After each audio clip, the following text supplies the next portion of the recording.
Hello friends, welcome back to my kitchen. I am so happy you're all here because today I am going to show you how to make my delicious moist carrot cake. We're diving into the journey of cake making. Correct me if I'm wrong, but I think this is the first cake recipe here on the channel. I am not much of a baker. I don't make pretty elaborate cakes. I make delicious desserts that I love to eat. Carrot cake is one of them. I usually make it into a sheet cake. Today I'm gonna make it into a round cake to make it a little prettier, but you can go both ways. This is, in my opinion, the best carrot cake on the planet. It is so yummy. It's inspired by one of a simple healthy restaurant that I have around my house. It's called Carrot Cake Express, or no, not Carrot Cake, Carrot Express. And they have the most delicious carrot cake I've ever tried. And my plan was to recreate it, and I think I got pretty close. So I'm going to show you how to make it. And there's a secret ingredient in this that makes it so moist and flavorful and delicious. So make sure you watch the whole video. So for the wet ingredients, you're going to need some vegetable oil or some avocado oil, any neutral. Oh, there we go. Any neutral oil will do the trick. Oh, okay, that was a fail. Now we're going to add in our eggs. You're gonna need you're gonna need 4 eggs. And the written recipe can be found on my website, anitasrecipes.com. There's always a link for it in the description box with the written recipe. So you're gonna add in your eggs. This is kind of like a 1 bowl cake, which I love. A good splash of vanilla extract. You're gonna grab your whisk and you're just going to mix this until it's nicely incorporated.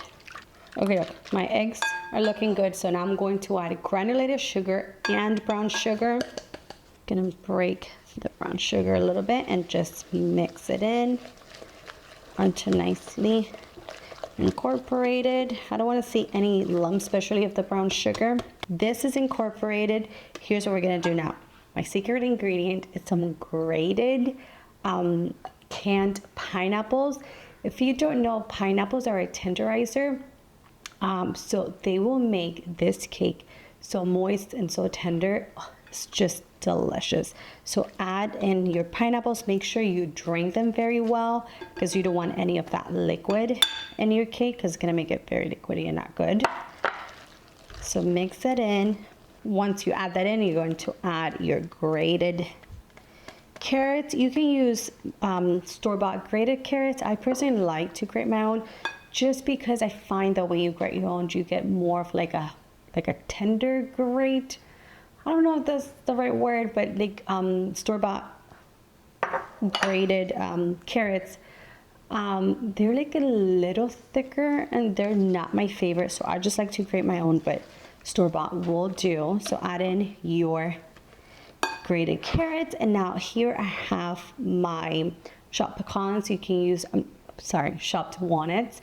You can do chopped pecans as well. I have some flaky coconuts, flaked coconuts, and I have some raisins. So these are my mixings, and let me tell you that this makes, like I said, the best carrot cake. Just trust me. Make sure you add all of it in, unless you have an allergy, so don't do that. But if you don't, you want all of this goodness in your carrot cake because it just makes it so irresistible. For the dry ingredients, you're going to need all-purpose flour. You're going to need salt. You're going to need baking soda and baking powder. And you're also going to need your spices. I have cinnamon, I have nutmeg, I have allspice, and I have clove. All of them are ground.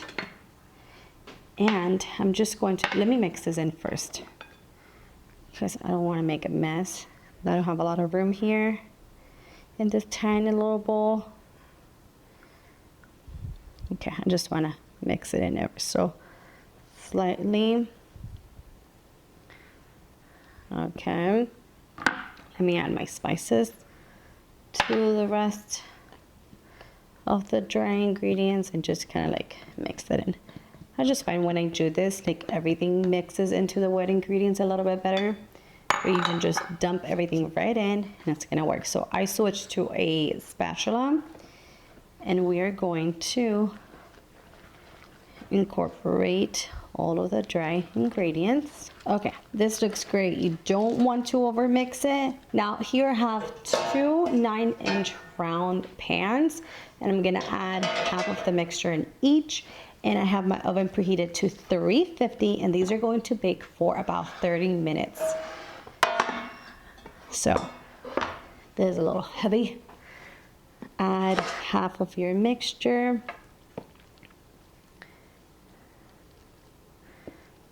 Okay, that looks good. This is going to go into my preheated oven for about 30 minutes. I'll show you what they look like once they're done. My cake is finally out of the oven and baked for 30 minutes. Like I said, it's gonna bake for about 30 to 35 minutes, and I have it on a cooling rack, cooling completely. You want them to cool completely before you frost them, otherwise it's gonna pretty much melt the frosting. So to make the cream cheese frosting that's very popular with carrot cakes, just because it has the perfect balance of like kind of like tartness to the sweetness from the cheesecake, you're gonna go ahead and add a whole block of cream cheese to a bowl. Okay, and you're going to add a whole stick of unsalted butter. You do want to make sure that all of your ingredients are room temperature. You want them to be really, really soft, otherwise they're not going to cream properly. So I also have a little bit of, actually a lot of powdered sugar, and you're gonna need some vanilla extract, that's it. So I am going to go ahead and cream these until they are very, very creamy and smooth.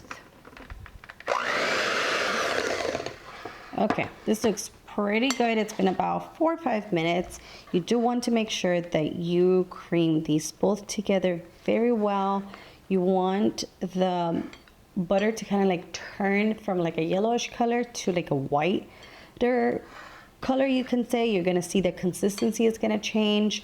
It's gonna get a little thicker, like it's gonna double in volume. So now I'm going to go ahead and add my powdered sugar and some vanilla paste. You can add vanilla extract.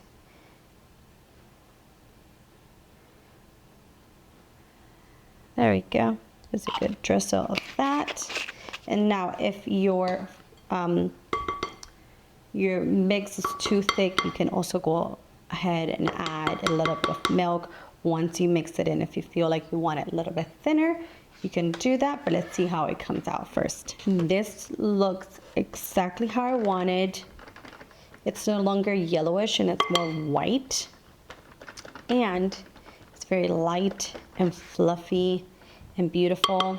I didn't need to add any liquid to it because it was perfect. But sometimes I do find maybe if I add a little more sugar, if I didn't measure it correctly and it's too thick, you do need to add just a little small drizzle of milk. But this is absolute perfection. It's just so creamy, so beautiful. So let's get ready to assemble our cake. My cakes are completely cooled. So I'm gonna place it on my cake stand. And now we're gonna add a good amount of this for the middle layer. I would say about a quarter of it, about yay much. And then I have this little spatula. I'm not a big cake decorator, so I don't have a lot of cake tools, but I found the spatula, I think either at Walmart or the dollar store. Honestly, I don't remember, but it comes in handy. You just want to just place this all over the middle, and I'm not gonna do anything crazy to it. Okay, this looks perfect, just like so. Now let's put the other layer on top. Make sure it's nice and even. And we're gonna pretty much add whatever's left. You know, you can go as fancy or as rustic as you want. This is how my cake looks. I went for more of like a naked cake, you could say. Like, it's very imperfect, very rustic, but that's how I like it. Plus, I'm not good at decorating cakes, so this is simple for me. Now, I do like to add just some chopped walnuts all over the top. Actually, I'm going to go ahead and pulse some of this walnuts in a food processor just to make it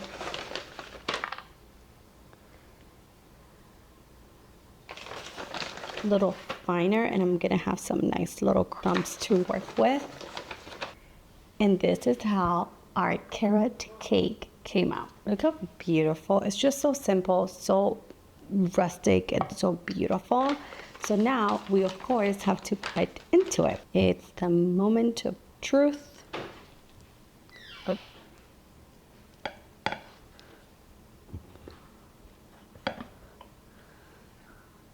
And let's see, you guys can see, look how beautiful.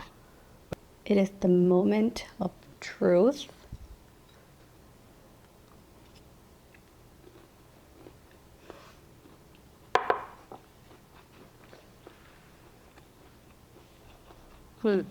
When I tell you this carrot cake is magical, can't believe me.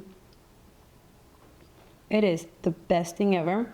And I do have a little tip for you. If you are planning on decorating your cake very pretty with the frosting, make sure you pop the frosting in the fridge for about 15, 20, 30 minutes so it hardens up a little bit, because right now it's a little soft and it's kind of like falling all over the place. But I wasn't planning on doing anything super crazy with it, so I didn't really mind. Go to my website, anitasrecipes.com, for the full written recipe. Make this for Easter or anytime you want carrot cake, and you're going to have the best experience eating carrot cake you will ever have. It's that good. I hope you enjoyed the video, and I'll see you in the next one. Bye-bye.